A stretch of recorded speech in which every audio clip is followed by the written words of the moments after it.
আপনি ভাববেন না যে আপনি 5 ওয়াক্ত সালাত পড়ছেন বিদায় যে আল্লাহ আপনাকে কেন বেশি দেয় না, আপনি দাড়ি রেখেছেন বিদায় কেন আপনাকে আল্লাহ বেশি প্রাধান্য দিচ্ছে না, আপনাকে কেন বাড়ির মালিক বানিয়ে দিচ্ছে না। আপনি এই ধারণাটা ভুলে যান।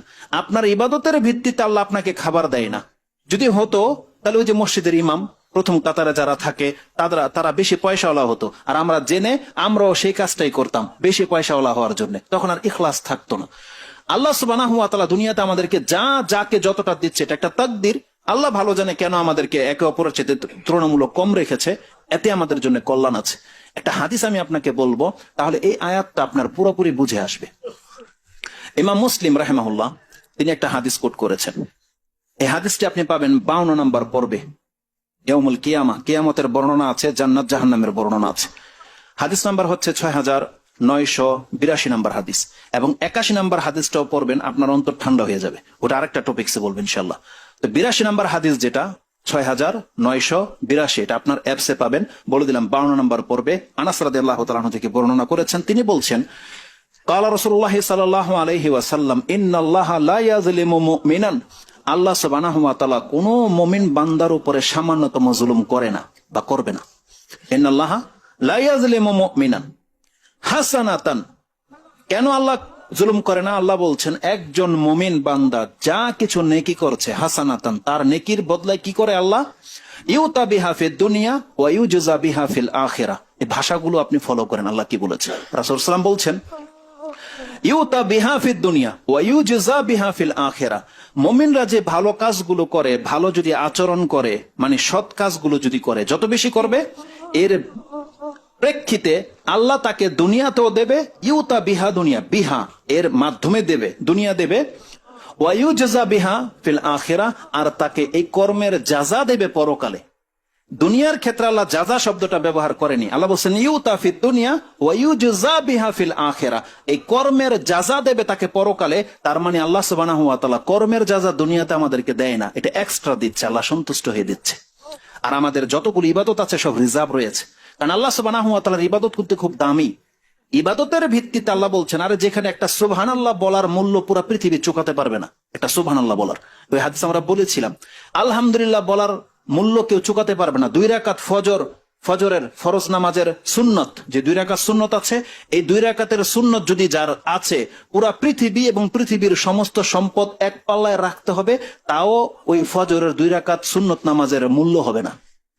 এটা মুসলিমে আছে। আয়েশা রাদিয়াল্লাহু তাআলা তিনি বলেছেন যে ক্বালা রাসূলুল্লাহ সাল্লাল্লাহু আলাইহি ওয়াসাল্লাম যে রাকাতুল ফজর খায়রুম মিনাদ দুনিয়া ওয়া মা ফিহা, খায়ের বলেছে দুনিয়া এবং দুনিয়াতে যা কিছু আছে তার থেকে শ্রেষ্ঠ হচ্ছে ফজরের 2 রাকাত সুন্নত, ফরজ নয়, 2 রাকাত সুন্নত নামাজ।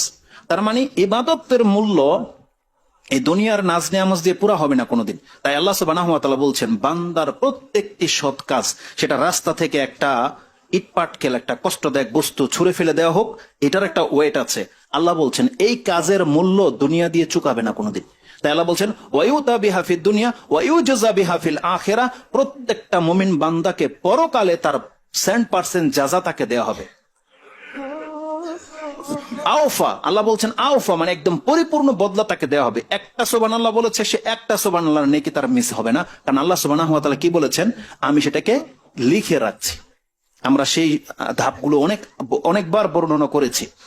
তো এই আয়াতের এই হাদিসটার মধ্যে কি আছে যে একটা মুমিন বান্দার নেকির কারণে তাকে ডাবল ভাবে দেওয়া হয়, দুনিয়াতেও দেওয়া হচ্ছে, এটা এক্সট্রা, আর আল্লাহ সুবহানাহু ওয়া তাআলা বলছেন মূল জাযা যেটা ওটা পরকালে দেওয়া হবে। ওয়া আম্মাল কাফিরু, কিন্তু অমুসলিম কাফেরদের সৎ আমল সম্পর্কে আল্লাহ কি করে, ওয়া আম্মাল কাফিরু ফায়ুতআমু, তাদেরকে খাওয়িয়ে দিচ্ছে আল্লাহ, দুনিয়াতে ভোগ করতে দিচ্ছে, ইউতআমু বিহাসানাতি মা ইয়ামালু লিল্লাহি ফিদ দুনিয়া, তারা দুনিয়াতে খালেস ভাবে, এখানে লিল্লাহি বলেছে আল্লাহ, যে রাসূল সাল্লাল্লাহু আলাইহি ওয়াসাল্লাম বলছেন যদি কোনো কাফের ব্যক্তি আল্লাহর জন্য কোনো কাজ করে, মানে এখানে ফি সাবিলিল্লাহ, মানে দুনিয়াবি কোনো উদ্দেশ্য নয়, ফেমাস হওয়ার জন্য নয় বা কিছু না, ওরা অনেক টাকা দান করে, অনেক খেদমত ওরা করছে, ওরা পরোপকারী, প্রাণের প্রতি ওদের দয়া ভালোবাসা আছে, এই যতগুলো ভালো কাজ কাফের করে, রাসূল সাল্লাল্লাহু আলাইহি ওয়াসাল্লাম বলছেন এটা আল্লাহর জন্য, মানে এটা আল্লাহওয়ালা কাজ, আল্লাহর জন্য যেহেতু এগুলো করেছে, মানে ফি সাবিলিল্লাহ, এই জন্য আল্লাহ তাদেরকে দুনিয়াতে ভোগ বিলাস দিয়ে রেখেছে।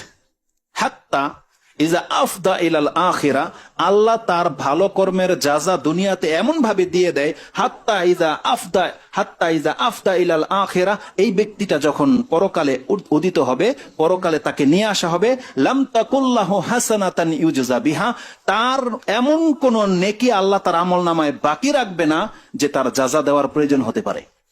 তার মানে আল্লাহ বলছেন, কোন কাফেরকে সে যত বড় দামি, যত বড় ভালো কাজ, যত সম্পত্তি সে ব্যবহার করুক না কেন, দান করুক না কেন, আল্লাহ তাকে তার বদলা দুনিয়াতেই দিয়ে দিবে। কিভাবে দেবে এটা আল্লাহ সুবহানাহু ওয়া তাআলা বেটার জানেন। বলছে ইউতাম, তাকে ভোগ করিয়ে দিবে। তার মানে দুনিয়াতে তারা অনেক শান শৌকতের সাথে আছে, তারা অনেক নাম ডাক, তাদের নামে নেম প্লেট তৈরি করা হয়, তাদের নামে ভাস্কর্য তৈরি করা হয়, তাদের নামে রাস্তা বানিয়ে দেওয়া হয়, তাদের জন্য বছরে বছরে অনুষ্ঠান করা হয়।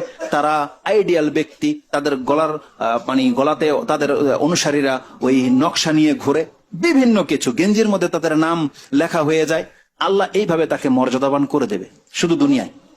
কিন্তু আল্লাহ বলছেন ওই কাফেরকে এমন ভাবে তার শান শৌকত বাড়িয়ে দেওয়া হবে, এত অঢেল সম্পত্তি তাকে দিয়ে দেওয়া হবে, যাতে করে কিয়ামতের মাঠে ও সার শূন্য হয়ে ওঠে, যাতে আল্লাহর কাছে কোনো কিছু আবদার, কোনো পাওনা যেন না থাকে। মানে আল্লাহ এত দয়া আল্লাহর, যে যদি থাকে তাহলে আল্লাহ তাকে দিতে হবে।